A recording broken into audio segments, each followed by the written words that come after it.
شب و روز کے مسائل کا بھی پوچھ تو صحیح، اپنے معاشرت اور سماج کے مسائل کا بھی پوچھ تو صحیح. ذاتی باری تعالیٰ کی تجلی کی مانند ہے، اور اس کلام کا ایک تجلی اس پہاڑ کے اوپر نازل کرتا ہوں. اور اگر یہ پہاڑ اپنے غیر مسلم مفکرین نے اقبال کو، اور ایمان کی دولت مجھے قرآن کے سبب سے ملی، اور قرآن کے سبب سے رسول اللہ صلی اللہ علیہ وسلم کی محبت ملی کہ میں آج آپ میں موجود ہوں. اور ان ساری چیزوں کو سمجھنے کے لیے اقبال نے میری زندگی میں ایک اہم کردار ادا کیا.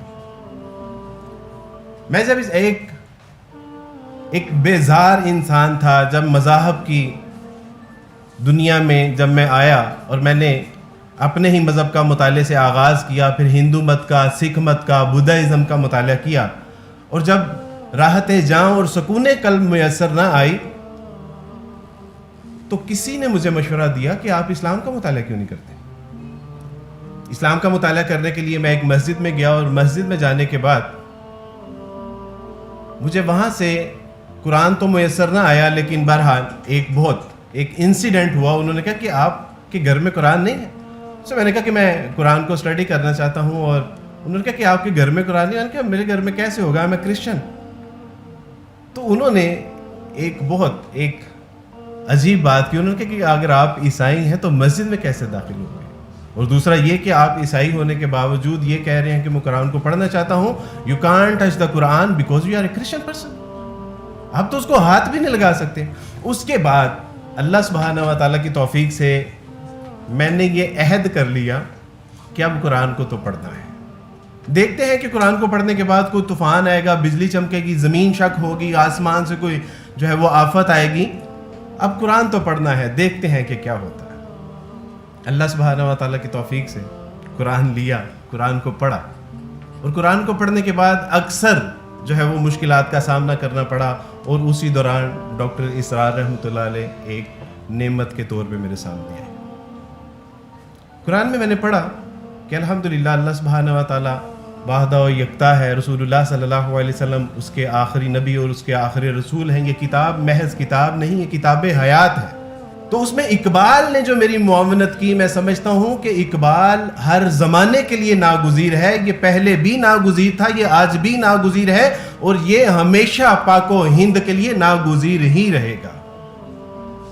جب میں قرآن کو پڑھتا تھا، اور قرآن کو پڑھنے کے بعد جب اللہ سبحانہ و تعالیٰ نے اپنا تعارف کروایا، اس کتاب کا تعارف کروایا، رسول اللہ صلی اللہ علیہ وسلم کا تعارف کروایا، شب و روز کا تعارف کروایا، دنیا اور آخرت کی کامیابی اور کامرانی کا تعارف کروایا، تو میں حیران تھا کہ مسلمان اس کتاب سے مجھے دور رکھ رہے ہیں.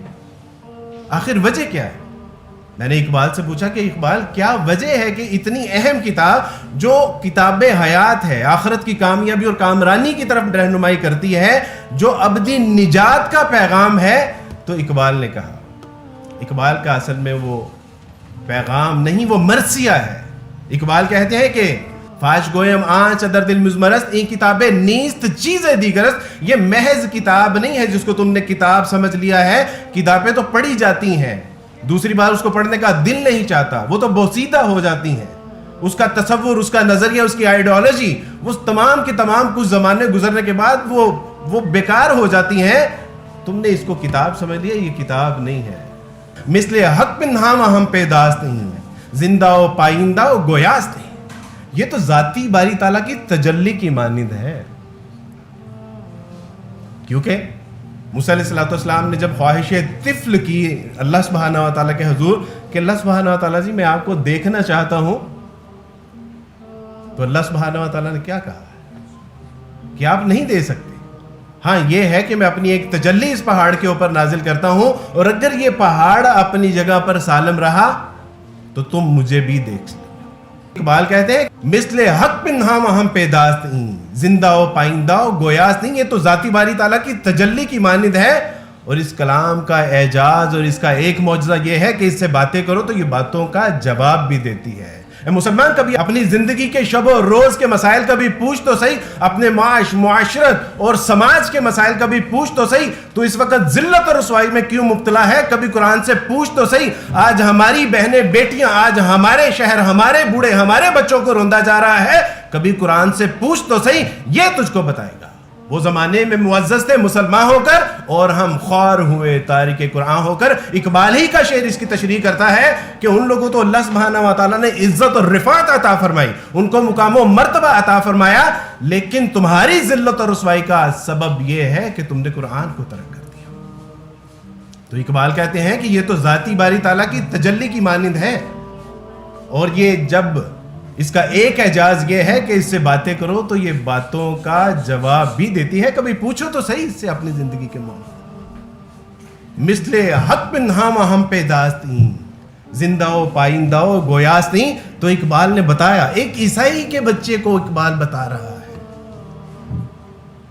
اصل میں بتانا مقصود یہ ہے کہ اقبال کی شخصیت وہ ہے کہ جو تمام انسانوں کو اپیل کرتی ہے، ایڈریس کرتی ہے، ایجوکیٹ کرتی ہے. اقبال تو مسلمانوں کے لیے تھے ہی نہیں. جگن ناتھ کہتے ہیں، جگن ناتھ آزاد، انہوں نے کتاب لکھی ہے اقبال اور غیر مسلم مفکرین. انہوں نے اس میں لکھا ہے کہ غیر مسلم مفکرین نے اقبال کو کس تناظر میں دیکھا ہے.